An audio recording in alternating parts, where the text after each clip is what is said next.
Hello friends, आपका स्वागत है हमारे यूट्यूब चैनल सेंचुरी इंस्टीट्यूट में।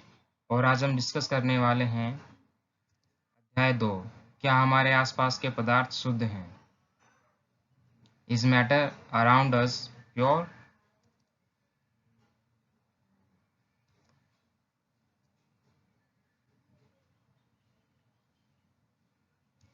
इस वीडियो में फुल चैप्टर को कवर किया गया है, उसके साथ ही प्रैक्टिकल को भी डिस्कस किया गया है, जिससे हमें ये पता चलता है कि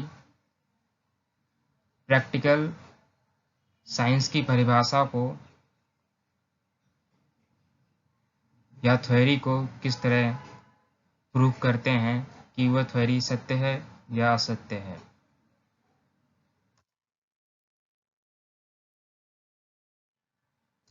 अध्याय 2। क्या हमारे आसपास के पदार्थ शुद्ध हैं? Is matter around us pure?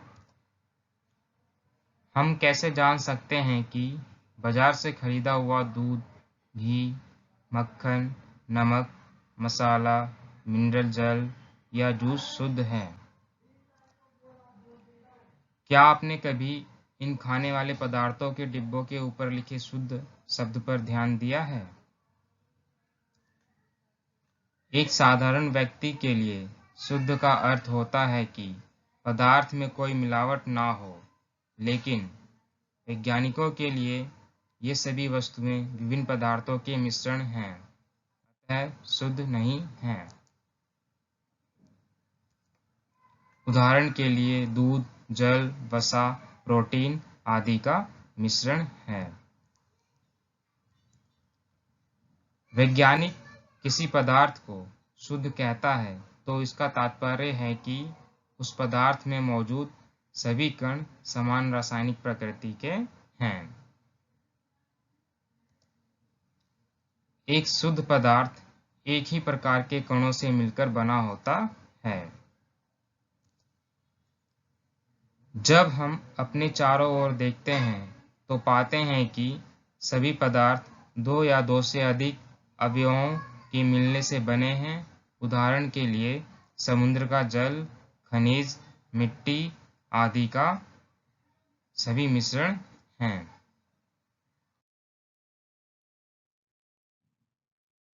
तो अगर हम थर्ड पॉइंट देखते हैं तो इससे हमें ये पता चलता है कि जो एक साधारण व्यक्ति होता है उसके लिए पदार्थ में कोई मिलावट ना हो तो उसके लिए वो क्या होगा? शुद्ध होगा। लेकिन वैज्ञानिकों के लिए ये सभी वस्तुएं क्या हैं? पदार्थों का मिश्रण है। और वैज्ञानिक पदार्थ को शुद्ध तब कहता है जब उस पदार्थ में मौजूद सभी कण समान रासायनिक प्रकृति के हैं। ये आप फिफ्थ पॉइंट में देख सकते हैं। और जो एक शुद्ध पदार्थ होता है वो एक ही कणों से मिलकर बना होता है, उसमें वो और दूसरा कोई कण नहीं होता या फिर कोई दूसरा पदार्थ मिला नहीं होता है। अगर हम अपने चारों ओर देखें तो देखेंगे कि जो सभी पदार्थ हैं वो दो या दो से अधिक शुद्ध अवयवों से मिलकर बने हैं। जैसे कि हम देखें, अगर समुद्र का जल, खनिज, मिट्टी आदि ये सभी क्या हैं? दो या दो से शुद्ध मिश्रणों से मिलकर बने हैं।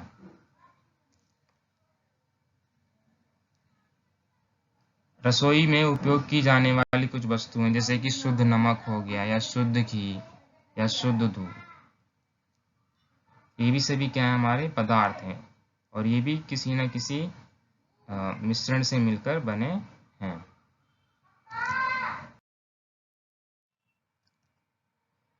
टू पॉइंट वन, मिश्रण क्या है? मिश्रण एक या एक से अधिक शुद्ध तत्वों या यौगिकों से मिलकर बना होता है।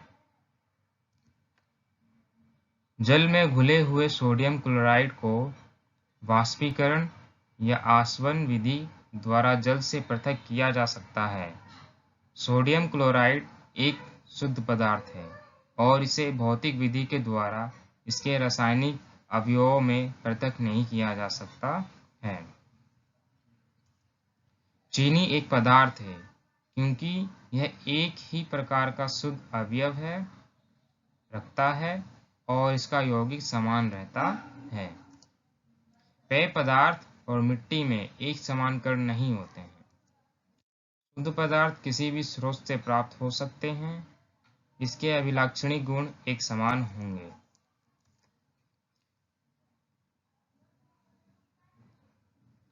तो मिश्रण क्या है? मिश्रण बेसिकली क्या है कि मिश्रण एक या एक से अधिक शुद्ध तत्वों या यौगिकों से मिलकर बना होता है।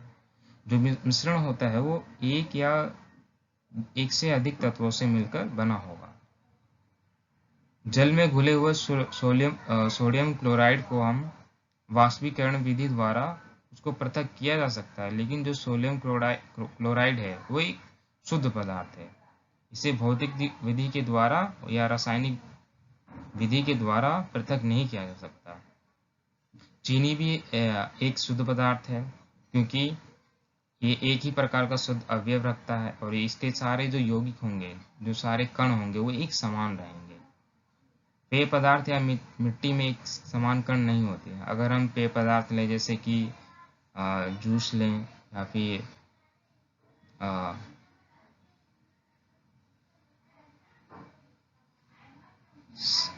शीतल पेय लें या फिर मिट्टी लें, उनमें एक समान कण नहीं होते, इसलिए वो क्या है, एक मिश्रण है। शुद्ध पदार्थ किसी भी स्रोत से प्राप्त हो, इसके अभिलाक्षणिक गुण एक समान होंगे। और जो शुद्ध पदार्थ होगा वो किसी भी अगर स्रोत से हमें मिलता है तो उसका जो एक एक कण का गुण होगा वो सारे कणों का गुण क्या होगा, एक समान होगा। उनमें किसी भी कण का गुण दूसरे कण के अलग नहीं होगा, सबका सारे कणों का गुण क्या होगा, समान होगा शुद्ध पदार्थ। 2.1 मिश्रण के प्रकार। अवयवों की प्रकृति के अनुसार विभिन्न प्रकार के मिश्रणों का निर्माण होता है। इस तरह मिश्रण के कई प्रकार होते हैं। अवयव की जो प्रकृति है, जो उनके कणों की प्रकृति है, हम उनके अनुसार ही मिश्रण को कई प्रकार से बांटते हैं।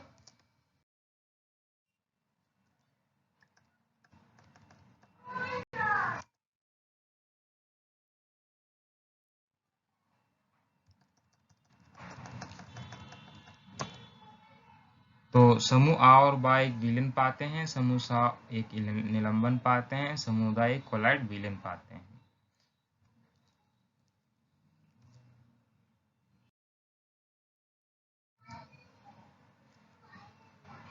अब हम देखते हैं कि विलीन क्या होता है। 2.2 विलीन क्या है? विलीन दो या दो से अधिक पदार्थों का समांगी मिश्रण है। उदाहरण नींबू जल, सोडा जल। तो विलयन हमारा दो या दो से अधिक पदार्थों का क्या है, समांगी मिश्रण है। जैसे हम पानी बनाते हैं, नींबू जल या सोडा जल, ये क्या है, हमारे उदाहरण है, सिंपल से उदाहरण। प्राय हम एक विलयन को एक ऐसे तरल पदार्थ के रूप में विचार करते हैं जिसमें ठोस, द्रव्य या गैस मिले हों। लेकिन प्रकृति में ठोस विलयन मिश्र धातु है और गैसीय विलयन वायु भी होते हैं। एक विलयन के कणों में समांगिकता होती है। तो जो एक विलयन होता है वो तरल पदार्थ के रूप में हम जानते हैं, लेकिन वो ठोस भी हो सकता है, द्रव्य भी हो सकता है और गैस भी हो सकता है। अगर हम ठोस की बात करें तो मिश्र धातु होगी, जैसे कि हमारा स्टील क्या है, वो भी एक स्टील को बनाने से पहले एक पेस्ट बनाया गया होगा, उसके अंदर कई सारे अलग अलग मैटर्स को ऐड किया गया होगा, तो वो मिश्र धातु है। तो अगर हम ठोस विलयन की बात करें तो हमारा स्टील, और गैसीय विलयन तो वायुमंडल में जो उपस्थित गैस है उसमें कई सारे गैसों का क्या है, एक मिश्रण है, तो वो गैसीय विलयन कहलाएगा। उदाहरण के लिए नींबू का जल का स्वाद सदैव समान रहता है। यह दर्शाता है कि इस विलयन में चीनी और नमक के कण समान रूप से वितरित होते हैं।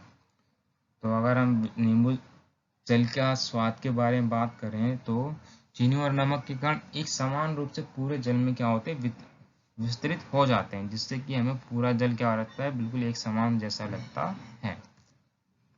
इसी विलयन को दो भागों विलायक और विलय में बांटा जाता है। तो ये जो क्वेश्चन है पूछा जाता है अक्सर एग्जाम में कि विलयन के कितने भागों में बांटा जाता है, तो क्या है, विलायक और विलय। तो विलयन का वह घटक जो दूसरे घटकों को विलयन में मिलाता है उसे विलायक कहते हैं। तो विलयन का वह घटक मतलब जिसकी मात्रा दूसरे से अधिक होगी, जो दूसरे घटकों को विलयन में मिलाता है उसे विलायक कहते हैं। दूसरा है विलयन का वह घटक प्राय कम मात्रा में होता है, जो विलायक में घुल जाता है उसे विलय कहते हैं। अगर हम विलयन का वह घटक जो दूसरे घटक को विलयन में मिलाता है, अगर हम नींबू पानी की बात करें, नींबू जल की, तो जल हमारा क्या है, विलायक है। क्योंकि जल अगर हमें 3 गिलास नींबू पानी बनाना है तो हमें 2 नींबू लेना पड़ेगा और 3 गिलास पानी। 3 गिलास पानी तो हमारा क्या है, वो विलायक है। लेकिन जो हम 2 नींबू ले रहे हैं वो हमारा क्या है, विलय है, क्योंकि वो कम मात्रा में है और जो हमारा पानी है वो अधिक मात्रा में है। तो ये हैं विलयन के 2 भाग। उदाहरण अगर हम देखते हैं, चीनी और जल का विलयन एक तरल घोल में ठोस का उदाहरण है। इसमें चीनी विलय है और जल विलायक है। आयोडीन और अल्कोहल का विलयन, जिसे टिंचर आयोडीन के नाम से 2 घटकों ऑक्सीजन और नाइट्रोजन, ऑक्सीजन 21% और नाइट्रोजन 78% जाना जाता है। इसमें आयोडीन विलय है और अल्कोहल विलायक है।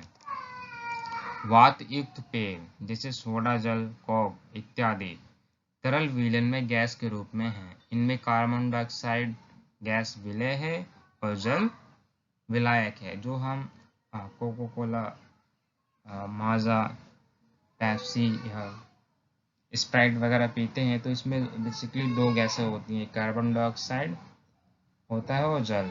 तो कार्बन डाइऑक्साइड हमारा क्या है, विलय है और जल हमारा क्या है, विलायक है। वायु गैस में गैसों का विलयन, अब वायु गैस में गैसों का विलयन भी क्या है, हमारा एक विलयन है। ये समांगी मिश्रण है।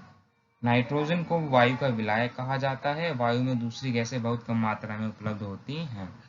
तो हमारे जो वायुमंडल है उसमें नाइट्रोजन अधिक मात्रा में उपलब्ध है, इसीलिए नाइट्रोजन को विलायक कहा जाता है और बाकी जो दूसरी गैसें, अन्य गैसें हैं, उनको हम विलय कहते हैं। मिश्र धातुएं, हमने यहाँ पर देखा था कि मिश्र धातुएं, ये धातुओं के समांगी मिश्रण होते हैं जिन्हें भौतिक क्रिया द्वारा अवयवों में पृथक नहीं किया जा सकता है, लेकिन फिर भी मिश्र धातु को मिश्रण माना जाता है क्योंकि ये अपने घटकों के गुणों को दर्शाते हैं और पृथक पृथक संगठन रखते हैं। उदाहरण के लिए पीतल, जिंक और कॉपर का मिश्रण है।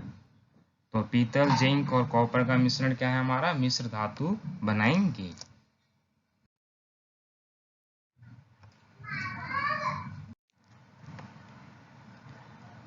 विलयन के गुण। विलयन एक समांगी मिश्रण है।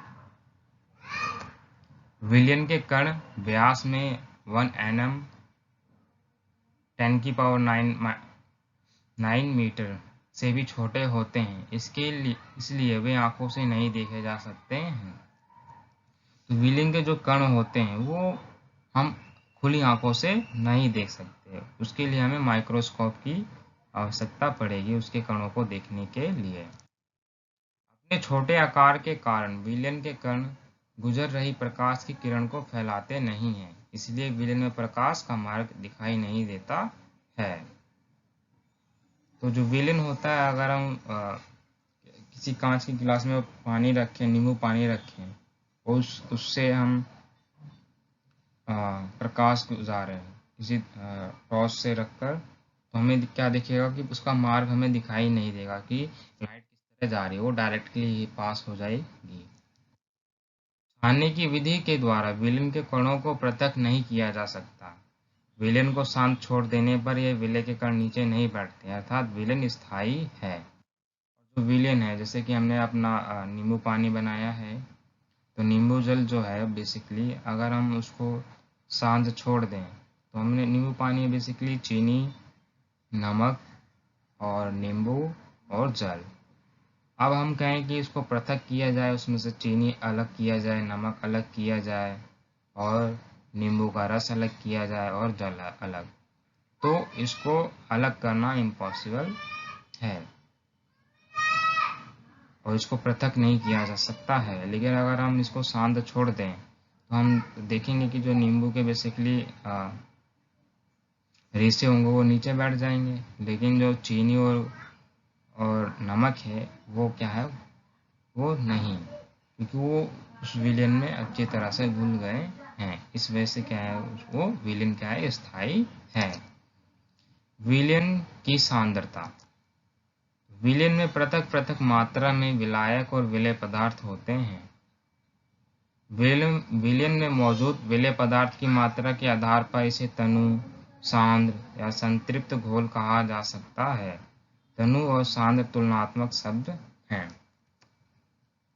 तो हम देखते हैं कि तनु या संतृप्त घोल कैसे होता है, क्योंकि जो विलयन में मौजूद विलेय पदार्थ की मात्रा के आधार पर हम इसे तनु या सांद्र घोल कहते हैं। मतलब जैसे जल है, जल के अंदर हमें नींबू और चीनी और नमक मिलाया है, तो नींबू का रस, चीनी और नमक ये हमारी क्या है, विलेय हैं। अब ये तनु है या सांद्र है, मतलब संतृप्त है, तो आइए हम इसकी जांच करते हैं। क्रियाकलाप 2.2। दो पृथक पृथक बीकरों में 50 ml जल लें। एक बीकर में नमक और दूसरे में चीनी अथवा बोरियम क्लोराइड मिलाकर अच्छी तरह मिला लें। जब विलेय पदार्थ और अधिक ना घुले तब 50 डिग्री ताप बढ़ाने के लिए बीकर को गर्म करें। 5 डिग्री ताप बढ़ाने के लिए बीकर को गर्म करें। विलेय पदार्थ को पुनः मिलाना शुरू करें। क्या किसी दिए गए ताप पर चीनी, नमक अथवा बेरियम क्लोराइड की जल में घोली गई मात्रा बराबर है?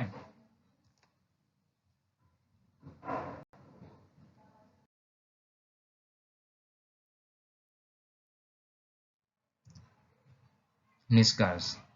तो इससे हमारा निष्कर्ष क्या निकलता है? किसी निश्चित तापमान पर उतना ही विलेय पदार्थ घुल सकता है जितनी की विलयन की क्षमता होती है। मतलब अगर हम किसी भी विलयन में किसी विलायक और विलेय को घोलते हैं तो वो एक निश्चित ताप पर ही उसमें घुल सकता है, उसके बाद नहीं घुलेगा। दिए गए निश्चित तापमान पर यदि विलयन में पदार्थ नहीं घुलता है तो उसको संतृप्त विलयन कहते हैं। अगर हम निश्चित तापमान पर यदि विलयन में विलेय पदार्थ को मिलाते हैं, मिक्स करते हैं, अगर वो नहीं घुलता तो उसे हम संतृप्त विलयन कहते हैं। विलेय पदार्थ की वह मात्रा जो इस ताप पर संतृप्त विलयन में उपस्थित है उसकी घुलनशीलता कहलाती है, और विलेय पदार्थ की वह मात्रा जो इस ताप पर संतृप्त विलयन में उपस्थित है उसकी घुलनशीलता कहलाती है। मतलब जो हमने विलेय उसमें डाला है विलायक में, तो वो जिस ताप पर उसमें घुल जाएगा तो वह उसकी घुलनशीलता कहलाएगी। यदि एक विलयन में विलेय पदार्थ की मात्रा संतृप्त से कम है तो यह असंतृप्त विलयन। यदि एक विलयन में विलेय पदार्थ की मात्रा संतृप्त से कम है तो इसे असंतृप्त विलयन कहा जाता है। यदि विलयन में विलेय पदार्थ की मात्रा सांद्रता संतृप्त स्तर से कम हो तो उसे असंतृप्त विलयन कहते हैं। यदि विलयन में विलेय पदार्थ की सांद्रता संतृप्त स्तर से कम हो तो उसे असंतृप्त विलयन कहते हैं। दिए हुए एक निश्चित तापमान पर पृथक पृथक पदार्थों की विलयन क्षमता भिन्न होती है। विलायक की मात्रा, द्रव्यमान अथवा आयतन में घुले हुए विलेय पदार्थ की मात्रा को विलयन की सांद्रता कहते हैं। तो विलयन की सांद्रता क्या होती है? विलायक की मात्रा में घुले हुए विलयन पदार्थ की मात्रा को विलायन की सांद्रता कहते हैं। विलायक की सांद्रता को दर्शाने की बहुत सी विधियां हैं। पहली विधि यह है, द्रव्यमान विलयन के द्रव्यमान प्रतिशत के बराबर है विलयन पदार्थ का द्रव्यमान विलयन का द्रव्यमान गुणा 100। दूसरा है द्रव्यमान विलयन के आयतन प्रतिशत बराबर है विलयन पदार्थ का द्रव्यमान विलयन का आयतन गुणा 100। तीसरी विधि है विलयन के आयतन प्रतिशत विलय का आयतन विलयन का आयतन गुणा 100। और एक उदाहरण 2.2 जिसके द्वारा हम समझेंगे कि किस तरह सांद्रता का परिकलन किया जाता है। एक विलयन के 320 ग्राम विलायक जल में 40 ग्राम साधारण नमक विलय है। विलयन की सांद्रता का परिकलन करें। विलायक पदार्थ नमक का द्रव्यमान 40 ग्राम है और विलायक जल का द्रव्यमान 320 ग्राम है। विलयन का द्रव्यमान हम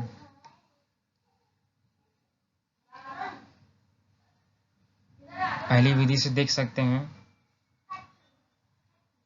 विलयन का द्रव्यमान बराबर है विलय का पदार्थ का द्रव्यमान प्लस विलयन का द्रव्यमान।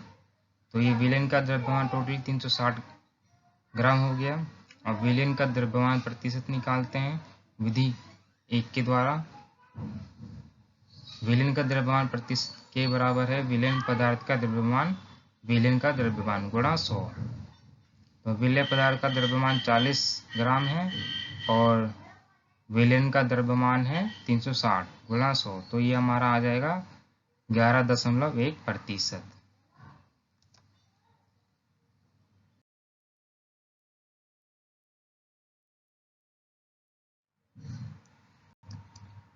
निलंबन क्या है? 2.2 निलंबन क्या है? क्रियाकलाप 2.2 में समूह सा के द्वारा पाया गया विषमांगी घोल जो ठोस द्रव्य में परिक्षेपित हो जाता है निलंबन कहलाता है। जो विषमांगी घोल जो ठोस से द्रव में बदल जाता है उसे निलंबन कहते हैं। निलंबन एक विषमांगी मिश्रण है जिसमें विलेय पदार्थ कण घुलते नहीं हैं बल्कि माध्यम की समष्टि में निलंबित रहते हैं। ये निलंबित कण आंखों से देखे जा सकते हैं। निलंबन के गुणधर्म। यह एक विषमांगी मिश्रण है। ये कण आंखों से देखे जा सकते हैं। ये निलंबित कण प्रकाश की किरण को फैला देते हैं जिससे उसका मार्ग दृष्टिगोचर हो जाता है। मतलब प्रकाश की किरण को इधर उधर फैला देंगे और मार्ग दृष्टिगोचर हो जाएगा। जब इसे शांत छोड़ देते हैं तब ये कण नीचे की ओर बैठ जाते हैं अर्थात निलंबन अस्थायी होता है। छानन विधि द्वारा इन कणों को मिश्रण से पृथक किया जा सकता है। तो निलंबन के जो कण हैं उनको अगर हम शांत छोड़ दें तो वो निलंबन नीचे बैठ जाते हैं और उनको छान विधि के द्वारा हम छान सकते हैं। लेकिन जो विलयन के कण होते हैं वो नीचे नहीं बैठते और उनको छानन विधि द्वारा छाना भी नहीं जा सकता है। जब सभी कण नीचे बैठ जाते हैं तो निलंबन समाप्त हो जाता है और जब जैसे ही उस बीकर के अंदर सारे कण नीचे बैठ जाएंगे तो निलंबन उस समय समाप्त हो जाएगा। विलयन में प्रकाश की किरण का प्रकीर्णन रुक जाता है।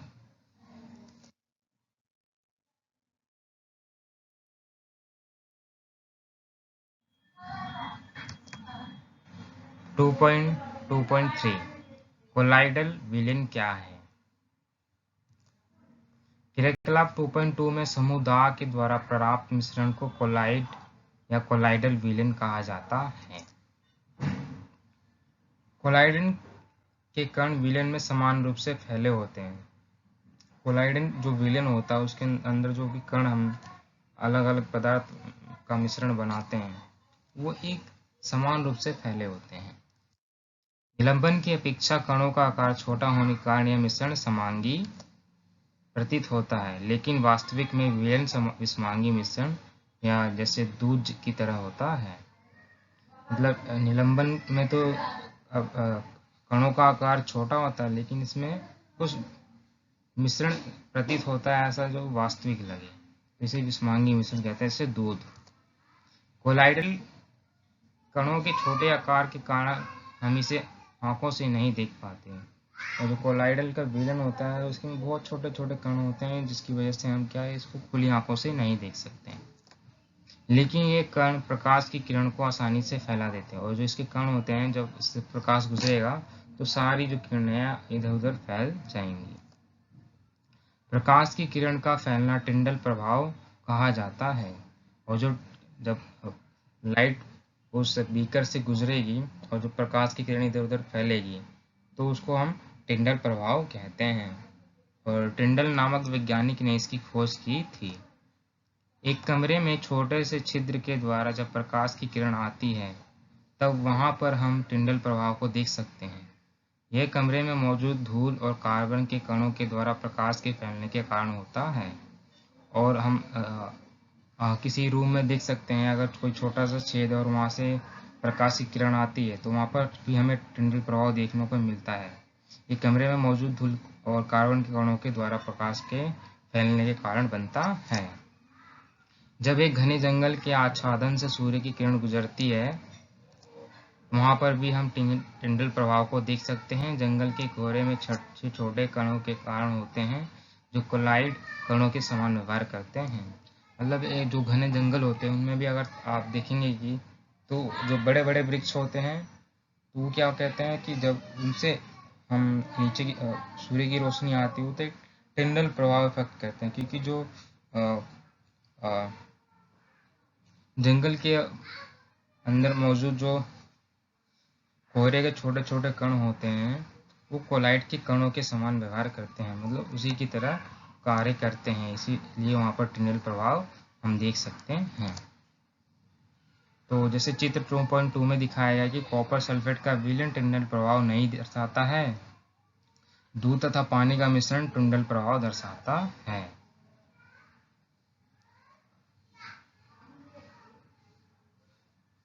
तो बी हमारा क्या है, जब कॉपर सल्फेट ए में तो कॉपर सल्फेट में टिंडल प्रभाव नहीं दिख रहा क्योंकि लाइट है वो बिल्कुल डायरेक्ट पार हो जा रही है, लेकिन बी में हम देखेंगे तो प्रकाश का मार्ग दृष्टिगोचर हो। इसका मतलब क्या है कि वहाँ टिंडल प्रभाव दिखाई दे रहा है। तो ये जो इस तरह जैसे इस इमेज में दिखाया गया है कि जो टिंडल प्रभाव किस तरह घने जंगलों में होता है। आप देख सकते हैं कि जो सूर्य की किरण आ रही है और जो आसपास जो भी छोटे छटे हुए कोहरे के छोटे छोटे कण हैं वो कोलाइड की तरह काम कर रहे हैं और वहां पर टिंडल प्रभाव दिख रहा है।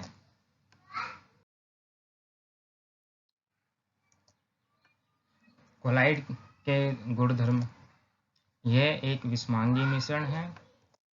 कोलाइड के कणों का आकार इतना छोटा होता है कि ये पृथक रूप से आंखों से नहीं देखे जा सकते हैं, और ये कण इतने छोटे होते हैं कि हम इसको खुली आंखों से नहीं देख सकते हैं।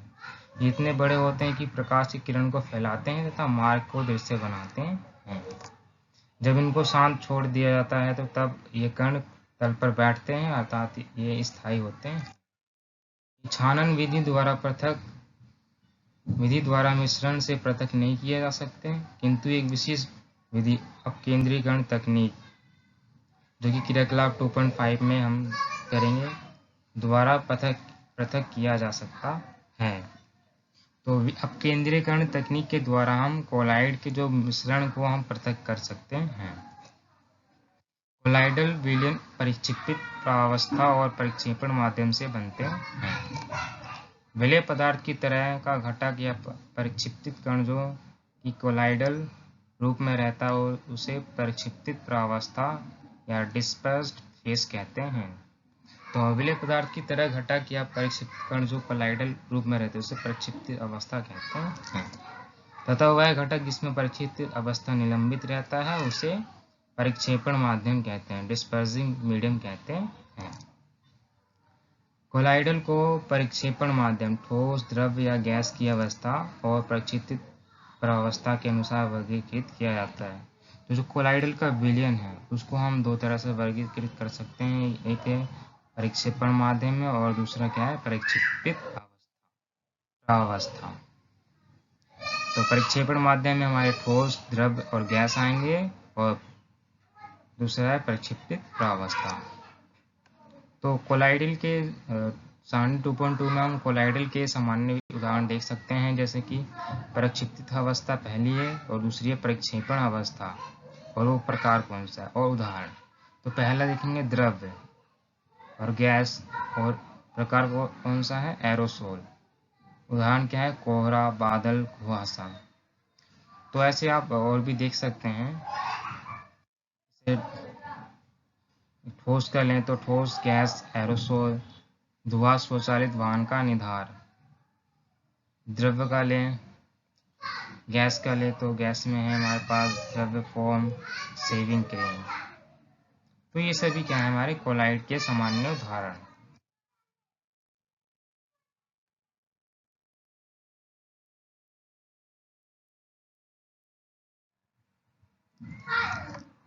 टू 2.3 भौतिक एवं रासायनिक परिवर्तन। अब हम देखेंगे कि भौतिक और रासायनिक परिवर्तन किस तरह से होता है।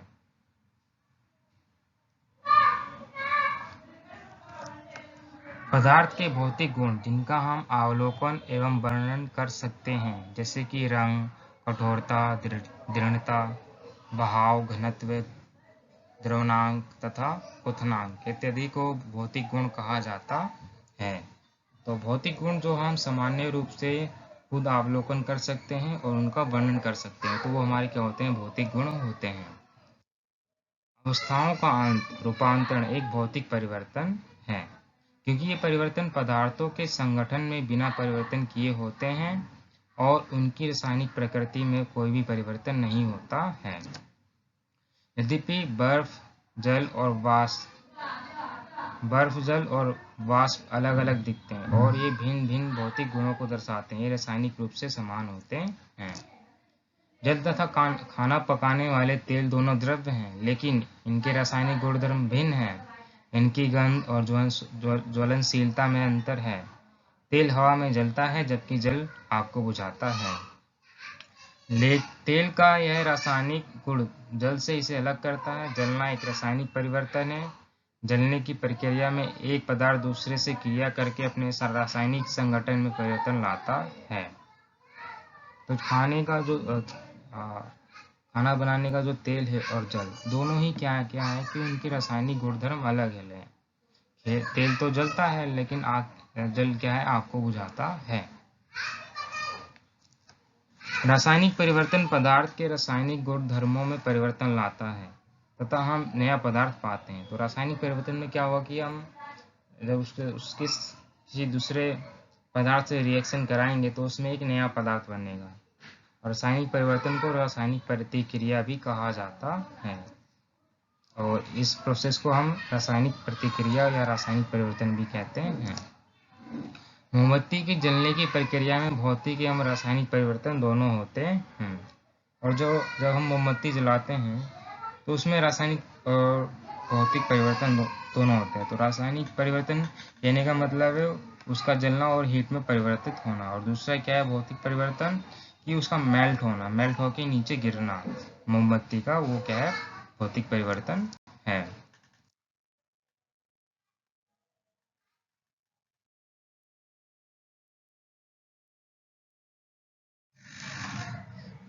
टू 2.4 शुद्ध पदार्थों के क्या प्रकार हैं।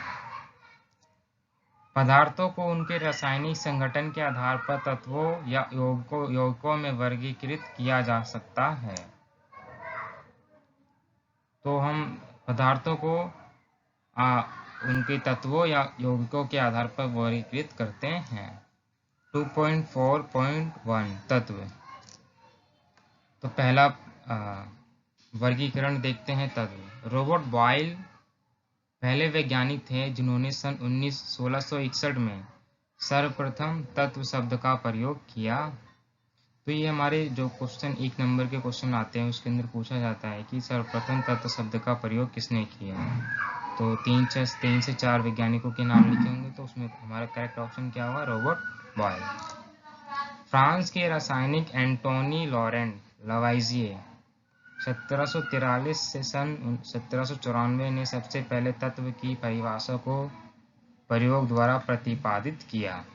तो फ्रांस के जो रासायनिक ये हुए, उन्होंने एंटोनी लॉरेंट लवाइजिए, उन्होंने सबसे पहले तत्व की परिभाषा दी और ये परिभाषा प्रयोग करने के बाद उन्हें प्रतिपादित भी किया। उनके अनुसार तत्व पदार्थ का वह मूल रूप है जिसे रासायनिक प्रतिक्रिया द्वारा अन्य सरल पदार्थों में विभाजित नहीं किया जा सकता।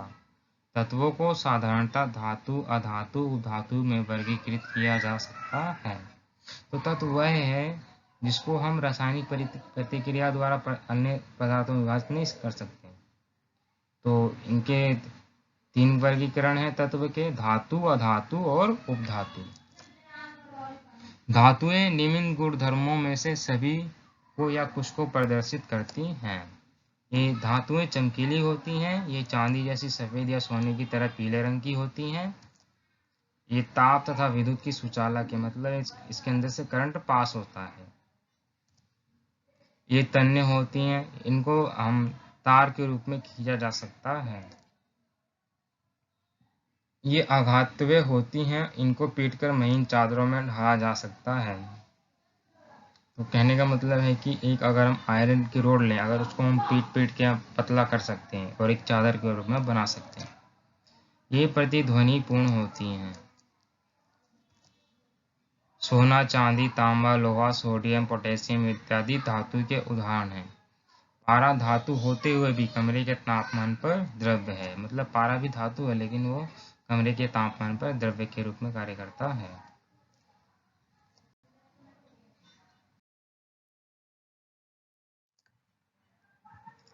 धातु निम्न गुणों में से प्राय कुछ को या सभी को प्रदर्शित करती हैं। अब दूसरा वर्गीकरण आता है हमारा अधातु। ये विभिन्न रंगों की होती है, ये ताप और विद्युत की सुचालक होती हैं। तो इनसे ताप और विद्युत पास नहीं हो सकता है। ये चमकीली, प्रतिध्वनिपूर्ण और आघातबाध्य नहीं होती हैं, मतलब चमकती भी नहीं है, ना ही इनमें अगर हम इनको किसी दूसरे मेटल से हिट करें तो आवाज़ भी नहीं आएगी और ना ही आघातबाध्य नहीं होती। Hydrogen gas, oxygen, iodine, carbon, bromine, chlorine इत्यादि धातुओं के अधातुओं के उदाहरण हैं। कुछ तत्व धातु और अधातु के बीच के गुणों को दर्शाती हैं, जिन्हें उपधातु कहा जाता है, मेटालॉइड कहा जाता है, जैसे बोरोन, सिलिकॉन, जर्मेनियम इत्यादि। तो इसे भी जानें। अभी तक ज्ञात तत्वों की संख्या 100 से अधिक है। इनमें से 52 तत्व प्राकृतिक हैं, जबकि शेष मानव निर्मित हैं। अधिकतर तत्व ठोस हैं, 11 तत्व कमरे के तापमान पर गैसें हैं, 2 तत्व पारा तथा ब्रोमीन कमरे के तापमान पर द्रव्य हैं। गैलियम तथा सीजियम तत्व कमरे के तापमान 303 केल्विन से कुछ अधिक तापमान पर द्रव्य अवस्था ले लेते हैं। तो इसमें पूछा जाता है एक नंबर में कि टोटल हमारे पास कुल कितने तत्व हैं और कितने मानव निर्मित है और कितने प्राकृतिक हैं। 2.4.2 यौगिक। एक यौगिक वह पदार्थ है जो कि 2 या 2 से अधिक तत्वों के नियत अनुपात में रासायनिक तौर पर संयोजन से बना है। तो यौगिक मतलब 2 या 2 से अधिक पदार्थों के तत्वों के अनुपात में से रासायनिक तौर पर जो संयोजन से हुआ है वो यौगिक कहलाता है। इसको आइए समझने के लिए क्रियाकलाप 2.2 करते हैं। कक्षा को 2 समूहों में विभक्त करें। दोनों समूहों को 50 ग्राम लोहे का चूर्ण और 3 सल्फर एक चीनी मिट्टी की प्याली में दें। समूह 1 को लोहे के चूर्ण और सल्फर पाउडर को पीसकर मिलाएं। समूह 2 मिश्रण को तीव्र ताप पर लाल होने तक गर्म करें। अब ज्वाला को हटा दें तथा मिश्रण को ठंडा होने दें। समूह 1 और 2 प्राप्त सामग्री में चुंबकीय गुण की जांच करें। सामग्री के निकट एक चुंबक को लाएं। जांच करें कि क्या सामग्री चुंबक की ओर आकर्षित होती है। दोनों समूहों द्वारा प्राप्त सामग्री के रंग और बनावट की तुलना करें। प्राप्त सामग्री के एक भाग में कार्बन डाइसल्फाइड मिलाएं, मिश्रण अच्छी तरह से मिलाएं तथा छान लें।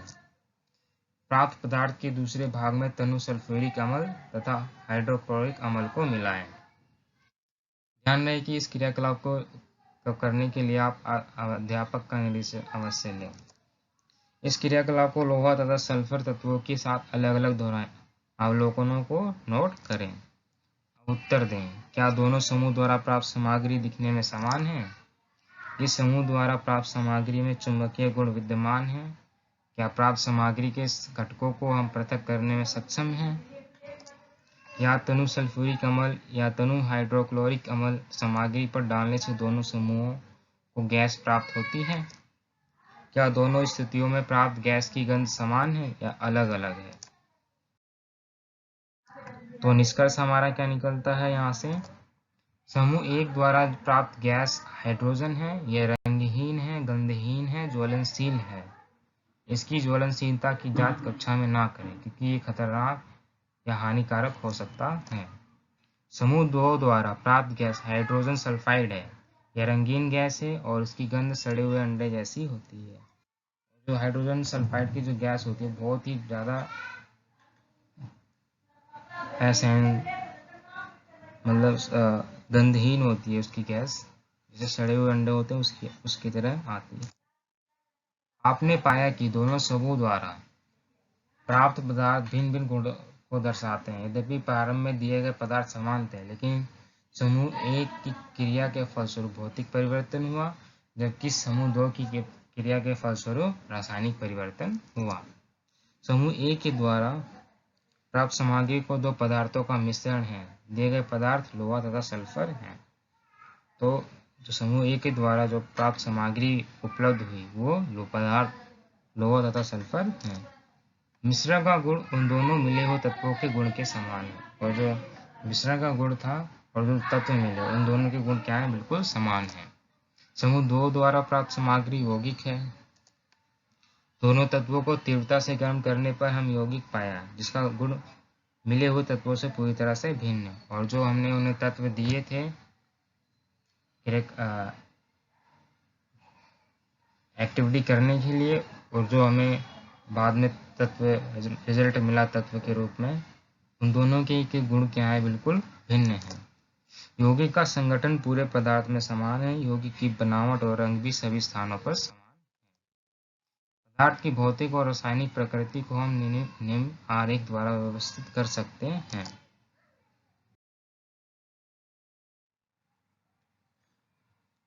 सारणी 2.2 मिश्रण तथा यौगिक।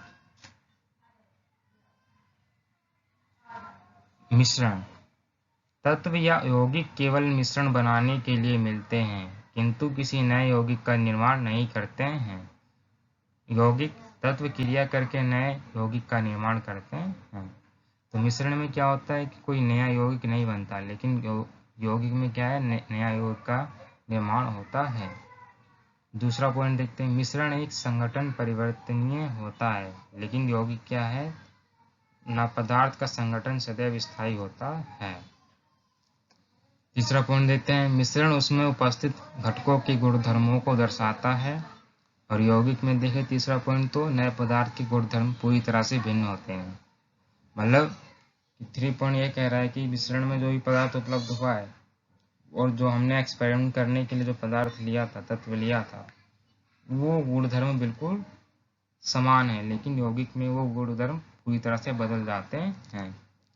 4 पॉइंट घटकों को भौतिक विधियों द्वारा सुगमता से पृथक किया जा सकता है।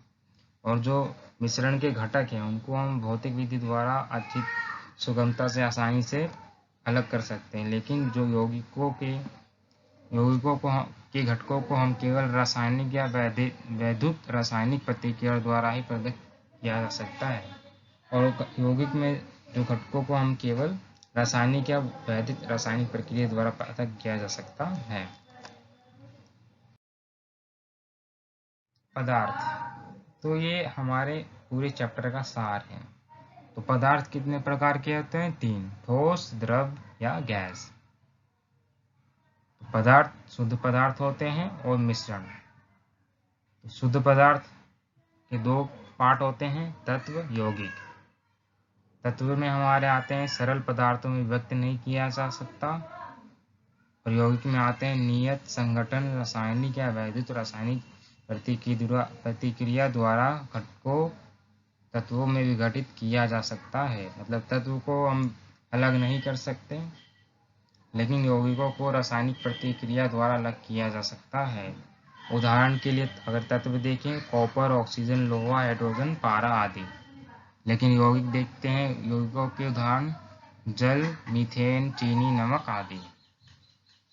मिश्रण कोई नियत संगठन नहीं। मिश्रण दो प्रकार के होते हैं, समांगी और विषमांगी। समांगी मिश्रण समान संगठन के होते हैं और विषमांगी मिश्रण असमान संगठन के होते हैं। समांगी मिश्रण के उदाहरण के लिए जल में चीनी, जल में नमक, कार्बन डाइसल्फाइड में सल्फर, जल तथा अल्कोहल आदि हैं।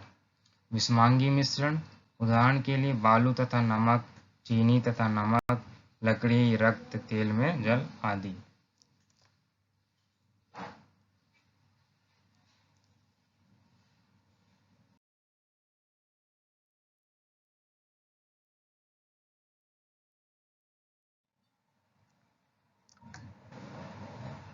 नेक्स्ट लेक्चर में हम अध्याय 3 परमाणु एवं अणु के बारे में डिस्कशन करेंगे।